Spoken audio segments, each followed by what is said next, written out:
Hello friends, मैं हरिम प्रताप सिंह आप सभी लोगों का अपने इस एजुकेशन चैनल पर स्वागत करता हूं। फ्रेंड्स, आज हम लोग इस वीडियो में क्लास 10th के इंग्लिश सब्जेक्ट के एक लेसन जिसका नाम है ग्लिम्पसेस ऑफ इंडिया, इस लेसन के हम लोग सेकंड स्टोरी को स्टडी करेंगे जिसका नाम है कुर्ग, जो लिखा गया है लोकेश एब्रोल के द्वारा। इसके फर्स्ट वीडियो में मैंने इसका जो फर्स्ट स्टोरी है अबेका फ्रॉम गोवा इसको ऑलरेडी अपलोड कर दिया है। आज हम लोग जो है इसके सेकेंड स्टोरी को स्टडी करेंगे। तो आइए फ्रेंड्स, हम लोग बिना समय गवाए शुरू करते हैं।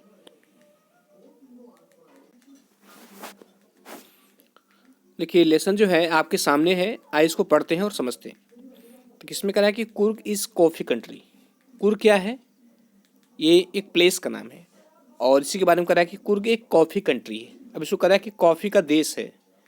इसका कहने का मतलब ये है कि चूंकि यहाँ पर काफ़ी जो है बहुत अधिक मात्रा में उगाई जा रही है, इसलिए थोड़ा सा अतिशयोक्ति करके बोला जा रहा है कि कुर्ग जो है कॉफ़ी का देश है। या इसे कह सकते हैं कि कुर्ग जो है काफ़ी उगाने वाला गांव है। ठीक है, गांव के लिए भी कंट्री का यूज करते हैं, तो इस तरह ये ठीक रहेगा कि कुर्ग जो है एक काफ़ी उगाने वाला गांव है। Famous for its rain forest and spices. कह रहा है कि यह जो कुर्ग है ये फेमस है किसके लिए? अपने रेन फॉरेस्ट के लिए। रेन फॉरेस्ट मतलब वर्षा वनों के लिए, एंड स्पाइसेस और मसालों के लिए। ये जो कुर्ग है ये जो है यह जो है काफ़ी उगाने वाला गांव है और यह प्रसिद्ध है अपने रेन फॉरेस्ट के लिए, वर्षा वनों के लिए। मतलब जहाँ पर बहुत ज़्यादा वर्षा होती है वहाँ पे एक विशेष प्रकार के वृक्ष होते हैं जो बहुत ही घने होते हैं। ठीक है, तो ये अपने वर्षा वनों के लिए प्रसिद्ध है और स्पाइसेस और मसालों के लिए प्रसिद्ध है। मतलब यहाँ पर कॉफ़ी उगाई जाती है, वर्षा वन भी पाए जाते हैं और मसाले भी होते हैं। फिर नेक्स्ट कर रहा है कि midway between Mysore and the coastal town of Mangalore sits a piece of heaven that must have drifted from the kingdom of God. अब यहाँ पर बता रहा है कि कुर्ग की स्थिति कैसी, मतलब कहाँ स्थित है। दो कह रहा है कि मिडवे, यह मध्य में है। किसके मध्य में है? कह रहा है between Mysore, Mysore and the coastal town. Coastal town मतलब तटीय नगर। Coastal town of Mangalore. कह रहा है कि यह मैंगलोर और कह रहा है कि यह जो है मैंगलोर के तटीय नगर और मैसूर के बीच में स्थित है। ठीक है, इसके मध्य में है।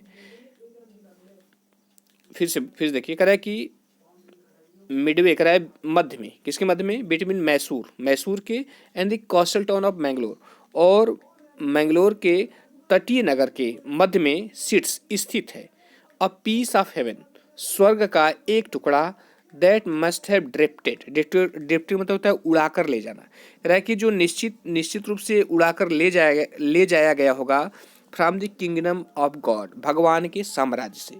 इसमें करा है कि मैसूर और तटीय कस्बे मंगलौर के बीच रास्ते में एक स्वर्ग का टुकड़ा स्थित है जो अवश्य ही परमात्मा के साम्राज्य से हवा द्वारा उड़ाकर लाया गया होगा। मतलब ये इतना सुंदर है कि इसे यहाँ पर राइटर करा है कि पीस ऑफ हेवन, स्वर्ग का एक टुकड़ा, क्योंकि यहाँ पर यह इतना सुंदर है, यहाँ पर इतनी नेचुरल ब्यूटी है।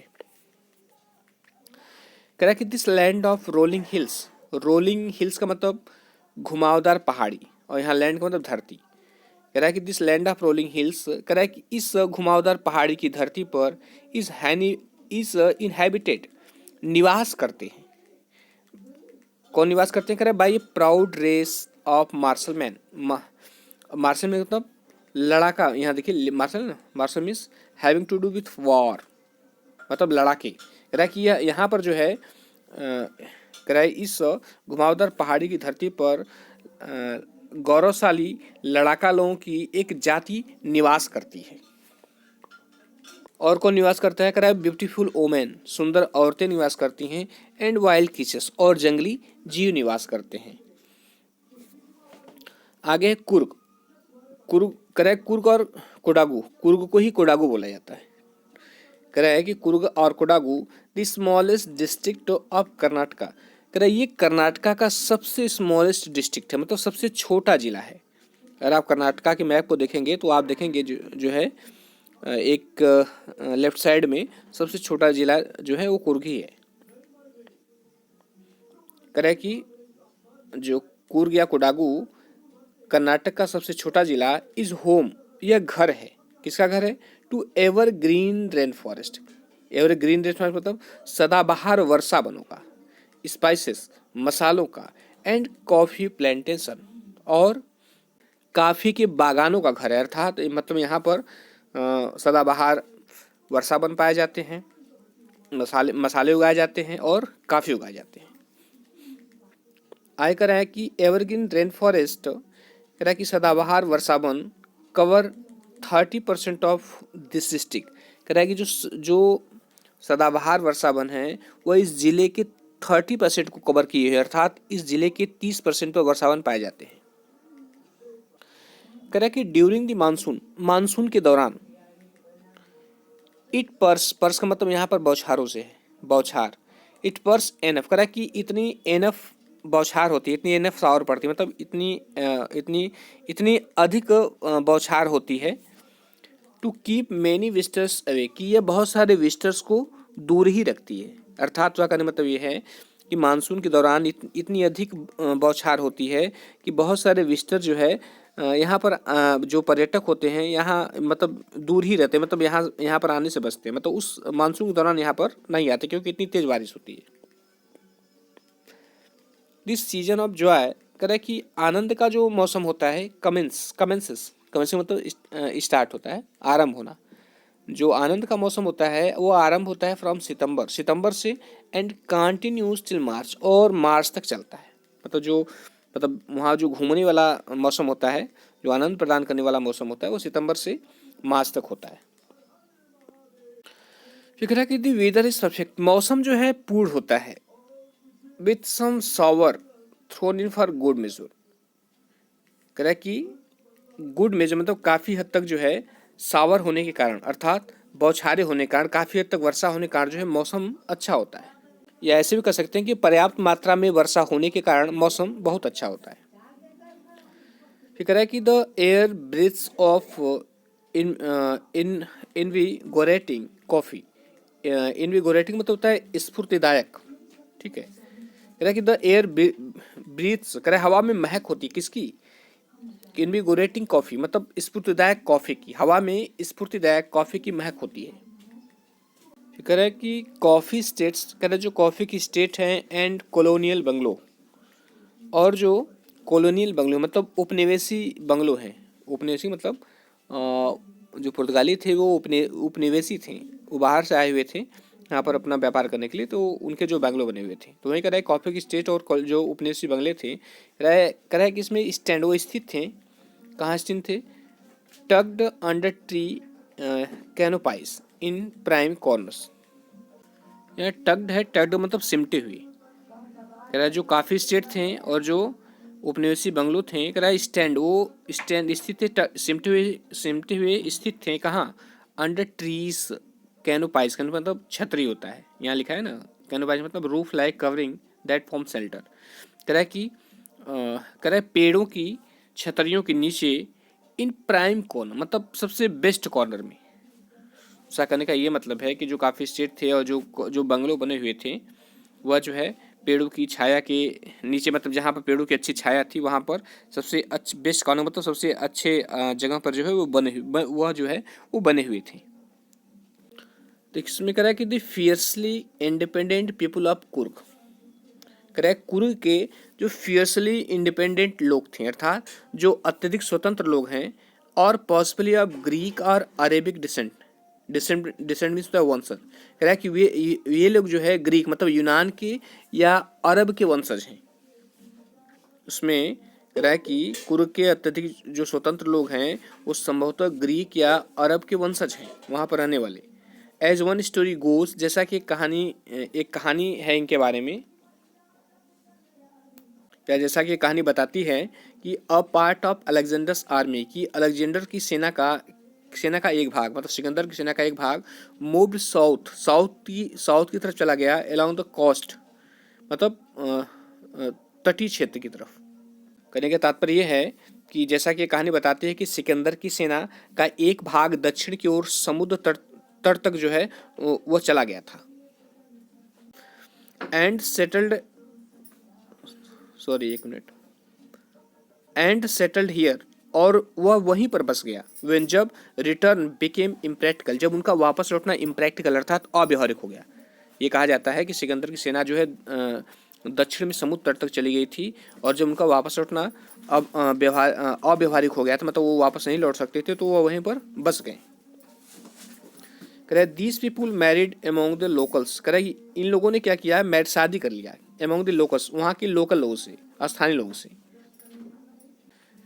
कह रहे एंड देयर कल्चर, और उनकी संस्कृति जो है इस अपेरेंट, अपेरेंट तो स्पष्ट होता है, उनकी जो संस्कृति वो स्पष्ट दिखाई देती है। किसमें, कह रहे इन देयर मार्शल ट्रेडिशन, उनकी उनकी लड़ाकू परंपरा में, उनकी जो लड़ाकू परंपरा है उसमें स्पष्ट दिखाई देती है। मैरिज, उनकी शादी में दिखाई देती है। एंड रिलीजियस राइट्स, और उनके धार्मिक संस्कारों में स्पष्ट दिखाई देती है। इसमें कहना है कि उनकी जो संस्कृति है, उनका जो कल्चर है, उनका कल्चर जो है, वहाँ के लोगों की जो लड़ाका परंपरा है उसमें, जो शादी जिस विधि से करते हैं उसमें, और जो धार्मिक संस्कार होते हैं उनमें स्पष्ट रूप से दिखाई देती है। और उनके बारे में कह रहा है कि विच आर डिस्टिंक्ट, जो एकदम अलग है from the Hindu main stream, Hindu की मुख्य धारा से, मतलब उनके जो रीति रिवाज या संस्कार है हिंदू की मुख्य धारा से वो अलग हैं। The theory of Arab origin draw support from the long black coat. इसमें कह रहा है कि the theory of Arab origin, कह रहा है कि अरब की उत्पत्ति का यह सिद्धांत, मतलब कि ये लोग अरब से आए थे, कह रहा है यह सिद्धांत जो ड्रा सपोर्ट, यह समर्थन पाता है किससे, फ्रॉम द लॉन्ग, कह रहा है उस लंबे ब्लैक कोट, काले कोट से। With an embroidered waste belt, कह रहा है कि जिसकी जो है एक एम्ब्रॉयडर्ड, एक कढ़ाई की गई वेस्ट बेल्ट, कमर की बेल्ट होती है, ओन बाय द कुडाउस, जो कि कुडाऊ के लोग द्वारा पहनी जाती है, जो कुर के लोग द्वारा पहनी जाती है, वह जो है एक कढ़ाई की हुई जो है एक बेल्ट होती है, एक लंबा और ब्लैक कोट होता है। जैसा कि अभी पीछे फिगर में हमने देखा था कि जैसे यहाँ पर ये है, ये जो बेल्ट है, और एक लॉन्ग ब्लैक उनका कोट है, ये दर्शाता है कि ये जो है ये अरब ओरिजिन के थे, क्योंकि उस वक्त अधिकांश अरब वाले भी इसी तरह वस्त्र पहना करते थे। फिर कह रहा है कि इनके वस्त्रों को जाना जाता है, कह रहा है नोन एज कूपिया, जो ये वस्त्र पहनते हैं, जो कोडाऊ के लोग वस्त्र पहनते हैं, उसको कूपिया के नाम से जाना जाता है। इट रिजेंबल्स, ये कह रहा है यह समान लगता है, किसके समान लगता है, दी कूफिया के समान लगता है, own by the Arabs and the Quds, जो कि अरब और कुड्स के द्वारा पहना जाता था। वे लोग जो पहनते थे उसका नाम कूफिया था, और ये लोग जो ड्रेस पहनते हैं उसका नाम कूपिया है। तो ये जो है ये कूपिया ड्रेस इन लोगों का जो अरब के लोग पहनते थे कूफिया, उसके ड्रेस से मिलता जुलता था। फिर कह रहा है कि Coorgi homes have a tradition of hospitality. इसमें कह रहा है कि कुर्गी के घरों में मेहमान नवाजी का ट्रेडिशन है, मतलब मेहमान नवाजी की परंपरा है। कुर्गी लोगों के घरों में मेहमान नवाजी की परंपरा है, मतलब वहाँ पर आतिथ्य सत्कार किया जाता है। And they are more than willing to recount numerous tales of valour, valour means होता है बहादुरी, related to their sons and fathers. कह रहा है कि and they are more than willing, और वे उनकी बहुत इच्छा होती है टू रिकाउंट, वर्णन करने की, उनकी जो है वर्णन करने की या सुनाने की बहुत इच्छा होती है। क्या सुनाने की, कह रहा है टेल्स, कहानियाँ, कौन सी कहानियाँ, आ वैलोर, बहादुरी की कहानियाँ, रिलेटेड टू देयर सन्स, जो उनके लड़कों से जुड़ी होती हैं, एंड फादर्स और पिताओं से जुड़ी होती है। मतलब उन लोगों के अंदर जो है अपने पिता और अपने लड़के की बहादुरी की कहानी को सुनाने की बहुत इच्छा होती है, मतलब बहुत चाव से सुनाते, बड़े मन से सुनाते हैं, ऐसे कर सकते हैं। The Coorg regiment is one of the most decorated in the Indian army. जो कुर्ग रेजिमेंट है वो इंडियन आर्मी में, मतलब भारतीय सेना में सबसे मोस्ट डेकोरेटेड आर्मी है। मोस्ट कह वो सबसे सुसज्जित टुकड़ी है। जो कुर्ग रेजिमेंट है वो सबसे सुसज्जित रेजिमेंट है, किसमें, इंडियन आर्मी में। And the first chief of the Indian army, और भारतीय सेना का जो प्रथम चीफ था, जो प्रथम मुखिया था, जनरल करियप्पा, जिसका नाम था जनरल करियप्पा, वाज कुर्गी, वह एक कुर्गी ही था। इवन नाउ, आज भी जो है Kodavas are the only people in India, कह रहा है कि भारत में कुडाऊ ही केवल एक ऐसे लोग हैं permitted to carry firearms, जिन्हें परमिशन है, जिन्हें स्वीकृति प्रदान है टू कैरी आर्म्स, बंदूक रखने की, हथियार रखने की, विदाउट ए लाइसेंस, बिना लाइसेंस की। पूरे भारत में कोडाउस या कुर्गी लोग ही ऐसे हैं जिनको जो है बिना परमिशन के हथियार रखने की स्वीकृति है।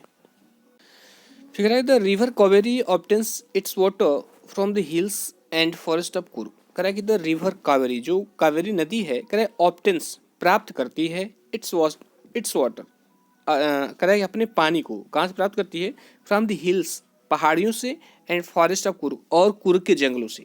इसमें कह रहा है कि जो कावेरी नदी है वह जो है कुर्ग की पहाड़ियों और जंगलों से अपने पानी को प्राप्त करती है, मतलब उसमें पानी जो है कुर्ग की पहाड़ियों और जंगलों से आता है। Mahseer, a large fresh water fish, कह रहा है कि एक बड़ी जो है ताजे पानी की मछली महासीर, कह रहा है अबाउंड्स इन दीज वाटर, कह रहा है कि इसके पानी में जो है भरी होती है। और ऐसा करने मतलब यह है कि इसके पानी में जो है महासीर नाम की एक ताजे पानी की मछली जो है पाई जाती है, काफ़ी मात्रा में पाई जाती है, काफ़ी संख्या में पाई जाती है।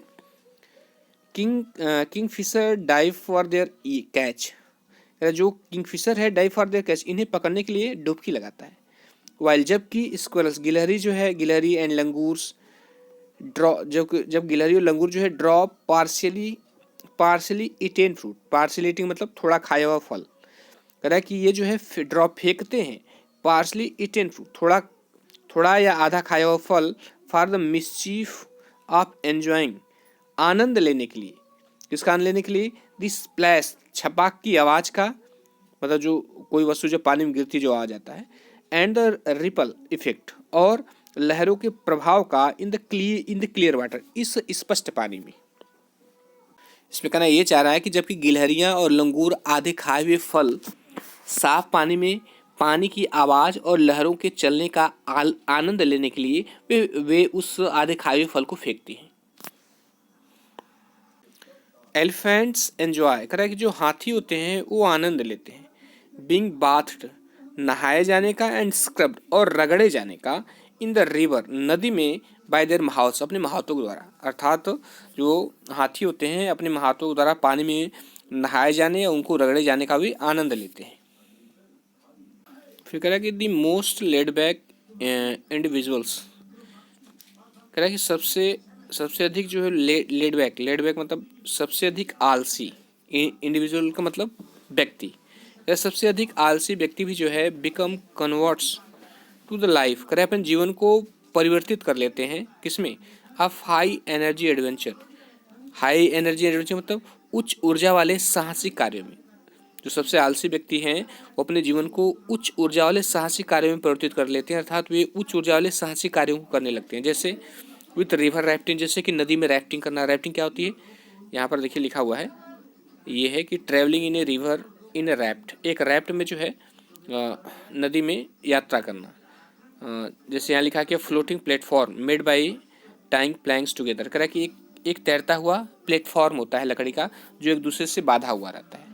ठीक है, तो ऐसे भी कर सकते हैं लकड़ी का प्लेटफॉर्म चलाने के लिए। जैसे इसमें कराया है the most laid back individual, कराए जो सबसे आलसी व्यक्ति होते हैं, became converts to the life, वे अपने जीवन को परिवर्तित कर लेते हैं किसमें? आप हाई एनर्जी एडवेंचर, सबसे कराए कि उच्च ऊर्जा वाले साहसिक कार्यों में। जैसे कि विथ रिवर राफ्टिंग, से नदी में भी राफ्टिंग का काम करते हैं, अर्थात लकड़ी का प्लेटफॉर्म चलाने का काम करते हैं। कैनोइंग, बड़ी नावों को चलाने का काम करते हैं। और रैपलिंग मतलब पहाड़ियों से नीचे उतरने का काम करते। देखिए यहाँ लिखा है रैपलिंग मतलब going down a cliff by sliding down a rope, एक रस्सी से पहाड़ियों से एक रस्सी के सहारे नीचे लटकना, मतलब पहाड़ियों से नीचे जाने का काम करते हैं। रॉक क्लाइंबिंग, पहाड़ चट्टानों पर चढ़ने का काम करते हैं। रॉक क्लाइंबिंग एंड माउंटेन, कह रहा है कि चट्टानों और पहाड़ों पर चढ़ने का वे काम करते हैं। किसमें ये कराया कि सबसे अधिक आराम में रहने वाले लोग या सबसे अधिक आलसी लोग लकड़ी का प्लेटफॉर्म चलाने, लंबी नाव खेने, ऊंची चट्टानों से नीचे उतरने, चट्टानों और पहाड़ों पर चढ़ने, और और और बाइक चलाने, बाइक चलाने के साहसिक कार्य में ये लोग लग जाते हैं। बाइक चलाने मतलब बाइक कहाँ? माउंटेन बाइकिंग मतलब पहाड़ों पर बाइक चलाने, चट्टानों पर चढ़ने उतरने, पहाड़ों पर बाइक चलाने के साहसिक कार्यों में लग जाते हैं। इसमें कह रहा है कि न्यूमरस वॉकिंग, कह रहा है कि विभिन्न जो है वॉकिंग ट्रेल्स मतलब पैथ क्रिएटेड बाई वॉकिंग है ना, पैथ क्रिएटेड बाई वॉकिंग मतलब पगडंडियाँ कर सकते हैं। विभिन्न प्रकार की पगडंडियाँ इन दिस रीजन, इस क्षेत्र में, रीजन मतलब क्षेत्र, they are favourite with trekker, trekker मतलब पैदल चलने वालों का, कह रहा है इस क्षेत्र में विभिन्न प्रकार की पगडंडियाँ जो हैं चलने वालों का फेवरेट होती हैं, चलने वालों का प्रिय होती हैं, मतलब उस पर ये लोग चलना चाहते हैं। फिर कह रहा है कि बर्ड्स, पक्षी, बीज, मधुमक्खियाँ एंड बटरफ्लाई, तितलियाँ are there to give you company. कह रहा है वहाँ पर आपको कंपनी देने के लिए होती है, मतलब आपको जो है उन पगडंडियों पर पक्षी मिल जाएंगे, मधुमक्खियाँ मिल जाएंगी, तितलियाँ मिल जाएंगी। Macaques, Malabar squirrel, langurs and splendour lories keep a watchful eye from the tree canopy. कह रहा है कि मैका क्या है, एक प्रकार का बंदर होता है, मैका मतलब एक प्रकार का बंदर। कह रहा है कि मालाबार स्क्वेरल, मालाबार की गिलहरी, लंगूर और स्लेंडर लॉरीज, स्लेंडर मतलब दुबला पतला, लॉरी मीन्स लॉरी एक पक्षी होता है, और दुबला पतला लॉरी पक्षी जो है, कह रहा है कीप ए वॉचफुल आई, एक सतर्क दृष्टि रखते हैं फ्रॉम द ट्री कैनोपाई। कह रहा है कि उस पेड़ की छतरी से, मतलब उस पेड़ की छाया में से या उस पेड़ की छतरी से एक सतर्क दृष्टि रखते हैं, मतलब कि ध्यान से गुजरने वालों को देखते हैं। I do however prefer to step aside. कराए however prefer to step aside, मैं दूर ही रहना पसंद करता हूँ, किससे? फॉर वाइल्ड एलिफेंट, जंगली हाथियों से। इस पे कराया है कि फिर भी मैं जंगली हाथियों से दूर रहना पसंद करता हूँ। कह रहा है कि the climb to the Brahmagiri hills, कह रहा है कि ब्रह्मगिरी पहाड़ियों पर चढ़ने पर brings you into panoramic view. Panoramic मतलब एक विशाल दृश्य। देखिए यहाँ पर लिखा है ना, पैनोरमिक व्यू मतलब a view of a wide area of land. कह रहा है कि विशाल भूमि का एक विस्तृत दृश्य, एक धरती का एक विस्तृत दृश्य, तो विस्तृत दृश्य बोल सकते हैं। कह रहा है कि the climb to the Brahmagiri hills, Brahmagiri पहाड़ियों पर चढ़ने पर brings you into a panoramic view, तो आपको एक पैनोरमिक व्यू लेकर आता है, अर्थात आपको जो है एक विस्तृत दृश्य दिखाई देता है। किसका? ऑफ द इंटायर करे उस संपूर्ण मिस्टी मतलब धुंध से भरी हुई मिस्टी लैंडस्केप ऑफ कुर्ग। कह कि कुर्ग की उस धुंध से भरी हुई विशाल धरती का या भूदृश्य का एक जो धुंध से भरा हुआ है उसका एक विस्तृत दृश्य लेकर के आता है। उसका कहने मतलब ये है, जब आप ब्रह्मगिरी की पहाड़ियों पर चढ़ेंगे तो वह जो कुर्ग का जो मिस्टी लैंडस्केप है, अर्थात धुंध से भरा हुआ जो भूदृश्य है, उसका जो है उस संपूर्ण कुर्ग के उस संपूर्ण धुंध से भरे हुए भूदृश्य का एक विस्तृत दृश्य लेकर के आती है, या आपको एक विस्तृत दृश्य दिखाई देगा जब आप ब्रह्मगिरी की पहाड़ियों पर चढ़ेंगे। कह रहा है कि a walk across the rope bridge, कह रहा है कि रस्सी के ब्रिज पर चढ़ने पर लीड्स टू 64 एकरे आइलैंड ऑफ निसर्गधामा,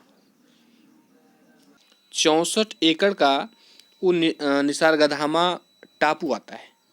इसमें कह रहा है कि a walk from the rope bridge, कह रहा है कि एक रस्से की पुल पर चढ़ने पर जो है कह रहा है लीड्स टू द 64 एकड़े, 64 एकड़ का आइलैंड ऑफ निसर्गधामा। कह रहा है कि 64 एकड़ का वो निसर्गधामा टापू आता है, मतलब हम जब उसको चढ़ के जाते हैं तो ये टापू हमको मिलता है।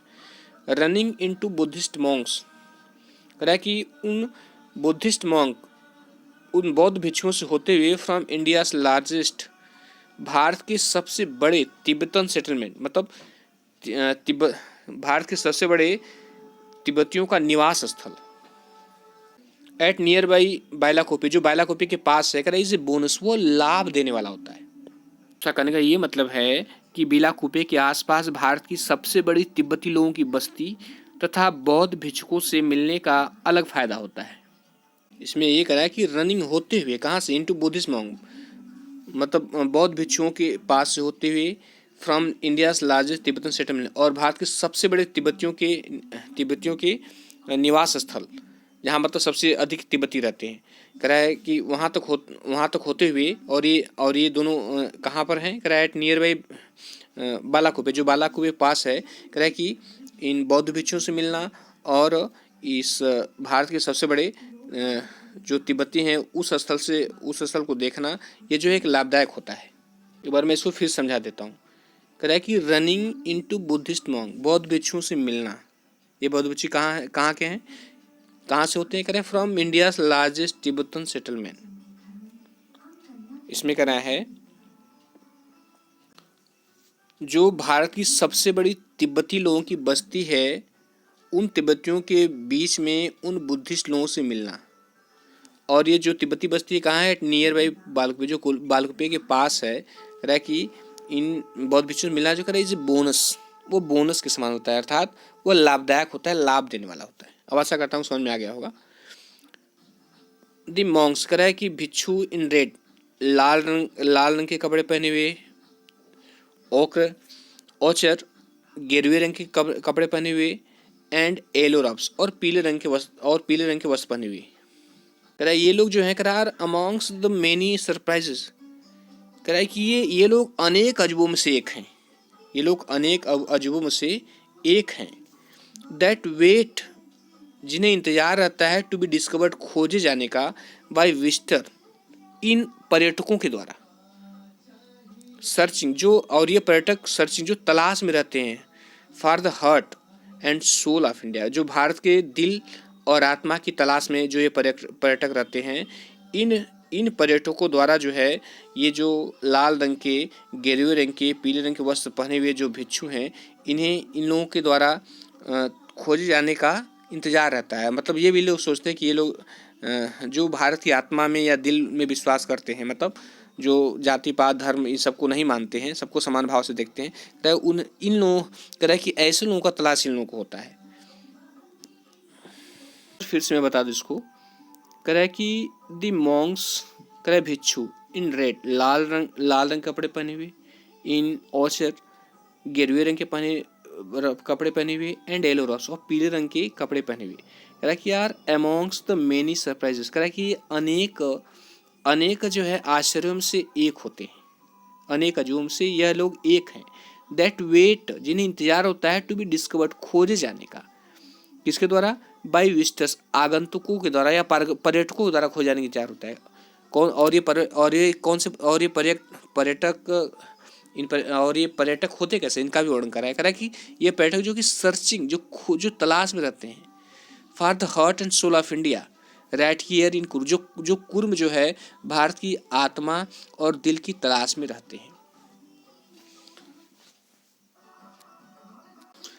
इसमें यह कह रहे हैं कि लाल गेरुए और पीले कपड़े पहने हुए भिक्षुक अनेकों अजूबों में से एक हैं, जो उन यात्रियों के द्वारा पाए जाने का इंतजार करते हैं, जो भारत के दिल और आत्मा को ठीक यहाँ कुर्ग में तलाशते हैं। तो फ्रेंड्स, ये लेसन जो सेकेंड स्टोरी ये भी कंप्लीट हुआ, और आशा करता हूँ कि आपको समझ में आया होगा, और यदि अच्छा लगा हो तो लाइक सब्सक्राइब और शेयर कर दीजिएगा। इसी थर्ड स्टोरी जल्दी ही अपलोड हो जाएगी। तो फ्रेंड्स, वीडियो देखने के लिए बहुत बहुत धन्यवाद। Thank you.